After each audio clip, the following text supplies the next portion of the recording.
ओम नमश्चंडिकाय नमः। मैं स्वामी शिशु विद्यानंद सरस्वती तिवारी महाराज, कारंजा दत्त निवासी। मैं जनमानस को गीता का क्लिप अर्पित करता हूँ। गीता ये हमारा धर्म ग्रंथ है। उसमें कहा है, न च मत्सानि भूतानि पश्चिमे योगेश्वरम वृतबन्नच्च ततस्थो ममात्मा भूत भावना। कृष्ण भगवान के बारे में कहा है। कृष्ण भगवान, कृष्ण दुर्गा काली है, एक ही है। तो तात्विक भेद है ये। कृष्ण का अर्थ है जड़ेशु चेतनेशु कर्षति स कृष्ण। कि जड़ और चेतन दोनों को आकर्षण करता है, वह कृष्ण, वही काली, वही दुर्गा, वही सब कुछ, वही ईश्वर। तो कृष्ण क्या कहता है? तो कहते हैं कि सब भूत यानी सब प्रकार के कंटेंट मुझ में स्थित नहीं है, किंतु मेरी योग शक्ति को जानकर कंटेनों को धारण पोषण करने वाला मेरा आत्मा उन कंटेनों में स्थित नहीं है। इन श्लोकों में वर्णन है सगुण निराकार परमात्मा, किंतु ज्ञान योग का जो साधक होता है ना, वह निर्गुण निराकार की दृष्टि से उपासना करके कर सकता है। उसमें डर से बिकता है कि वो शख्स भटक सकता है, तो उसका अभ्यास करते रहने से संसार गायब होकर उस पर ब्रह्म का बोध ही शेष रह जाता है। ब्रह्म स्वरूप ऐसा है कि उसे न सत्य कह सकते हैं न असत्य। वह एक तत्व है। वह सत्य असत्य दोनों प्रकार से निवर्चनीय है। वह ट्रुथ इसलिए नहीं कहा जा सकता कि मानव की बुद्धि द्वारा जिस चीज का ग्रहण होता है ना, वह जड़ का ही होता है। चेतन वस्तु यह जड़ बुद्धि का सब्जेक्ट नहीं है।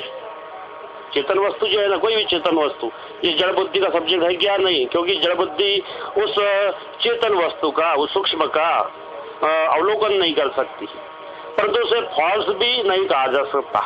क्यों? क्योंकि हकीकत में वह अस्तित्व में कहीं न कहीं किसी न किसी रूप में रहता है।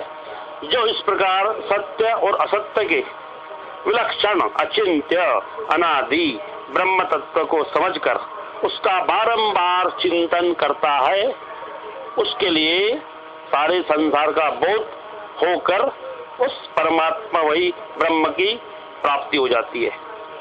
यह स्थिति मन बुद्धि से परे है और वाणी से भी दूर है। वाणी उसको जान नहीं सकती, उसमें कहना सुनना नहीं हो सकता।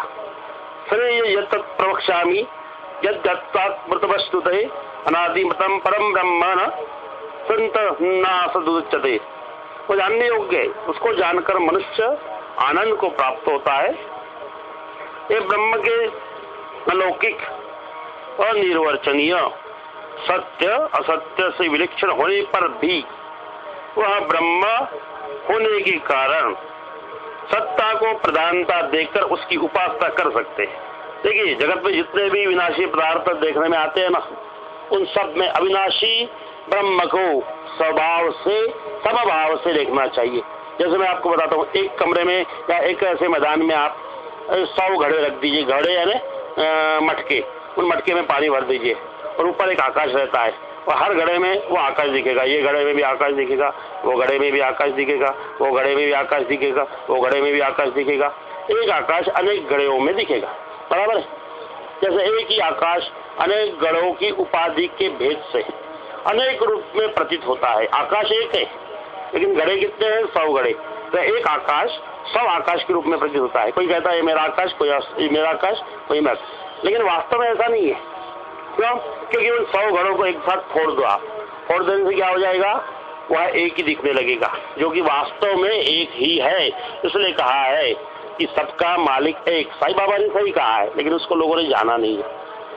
ये घड़े की उपाधि रहने पर भी आकाश में भिन्नता आती है क्या? नहीं आती।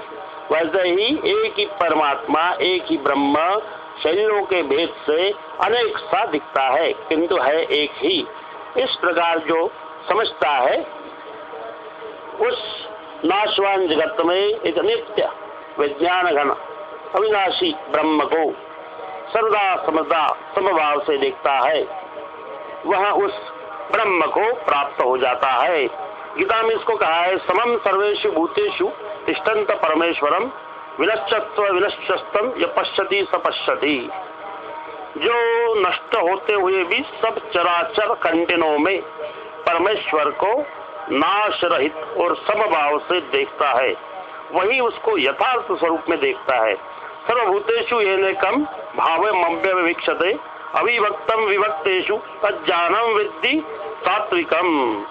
उसे एक जिस ज्ञान से मनुष्य अलग अलग सब खंडों में एक परमात्मा की विभाग रहित समभाव से देखता है, उसी ज्ञान को सात्विक ज्ञान, पवित्र ज्ञान कहते हैं।